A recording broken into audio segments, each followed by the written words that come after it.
आप सभी को नमस्कार। मैं बीजगणित का गुणा बताने जा रहा हूँ। ये गुणा जो होती है आपका 6 से लेकर के 10 तक के बीच में ये सवाल आपको मिलेंगे हल करने के लिए। तो ये जो गुणा है हम किस प्रकार से गुणा करेंगे इसको देखिए आज हम बताएंगे। 2 नियमों से गुणा कैसे हल किया जाता है मैं बताऊंगा। तो सबसे पहले जैसे ये सवाल दिया हुआ है हम लिखेंगे x+3 कोष्टक में x+5। क्योंकि ये आपस में गुणा कर रहा है, कोष्टक लगी हुई है, इसके बीच में कोई चिन्ह नहीं है, तो आप ये समझिए कि ये आपस में दोनों गुणा कर रहे हैं।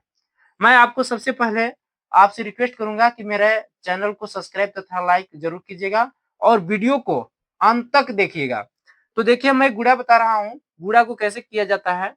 जैसे इसमें जो पहला जो मान होता है वो इन दोनों के साथ गुणा करेगा, इन दोनों के साथ।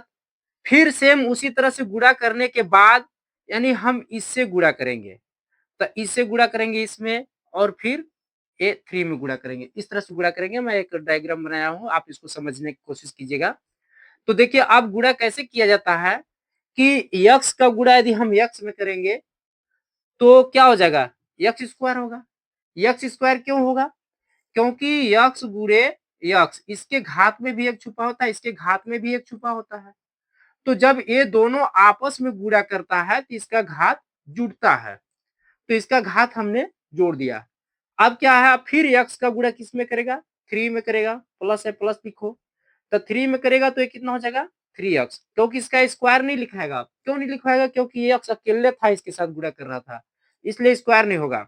अब देखिए इसका x का गुणा इन दोनों में हो गया, सामने प्लस है, हम क्या करेंगे प्लस लिखेंगे। फिर 5 का गुणा x में करेंगे तो कितना हो जाएगा 5x।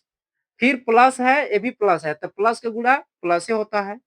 5 का गुणा 3 में करेंगे तो कितना आ जाएगा 5 तियां 15।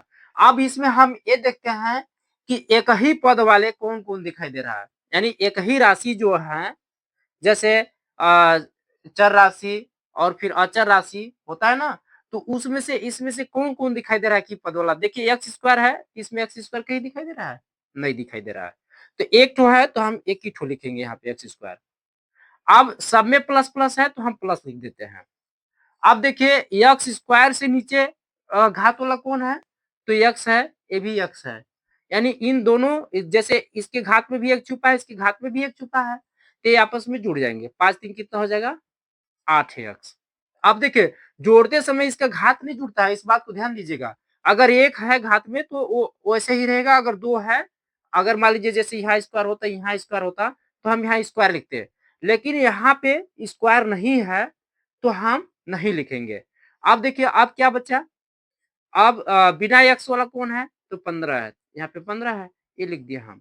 ये इस प्रकार से आंसर होगा। अब देखिए अब दूसरा नियम देखिए, दूसरा नियम क्या है। जैसे दूसरा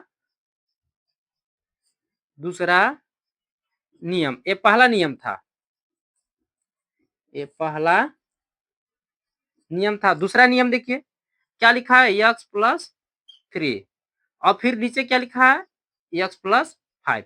आप ध्यान दीजिएगा कि अंकगणित में इधर से हम गुणा करते हैं और ऐसे लिखते आते हैं, लेकिन बीजगणित में हम इधर से गुणा करेंगे और इधर लिखते जाएंगे। तो जैसे x का गुणा x में करेंगे तो क्या आ जाएगा एक्स स्क्वायर, इसके सामने भी प्लस छुपा है और यहाँ भी प्लस है तो क्या लिखागा प्लस। x का गुणा 3 में करेंगे तो क्या हो जाएगा 3x। अब हम क्या करते हैं कि जो अंक गणित होता है हम गुणा करते इधर आते हैं, तो दूसरा अंक का जब यदि गुणा करता है तो एक अंक हट करके लिखता है, ऐसे लिखते हैं ना। बीजगणित में क्या होता है, इसके विपरीत होता है, उल्टा होता है। तो देखिए अब हम 5 का गुणा यदि x में करेंगे तो यहाँ तब लिखेंगे हम 5x। अब फिर 5 का गुणा अगर हम 3 में करेंगे तो क्या होगा 5 तिया 15, क्योंकि प्लस का गुणा प्लस ही होता है, ठीक ना। ये ऐसे लिखाएगा। अब इसको जोड़िए, इसके नीचे क्या है, कुछ नहीं है, एक्स स्क्वायर। प्लस है प्लस लिखिए, क्योंकि यहाँ भी प्लस छुपा है, प्लस ऑलरेडी है। तो 3x और 5x जोड़ेंगे तो कितना हो जाएगा 8x। प्लस ये 15 के ऊपर है, कुछ नहीं है, यहाँ पे हम 15 लिख देंगे। इस तरह से ये हमारा क्या हो गया आंसर। मैं उम्मीद करूंगा कि आप लोगों को यह सवाल बहुत ही अच्छी तरह से समझ में आ गया होगा, तथा मेरे वीडियो को लाइक कीजिएगा। धन्यवाद।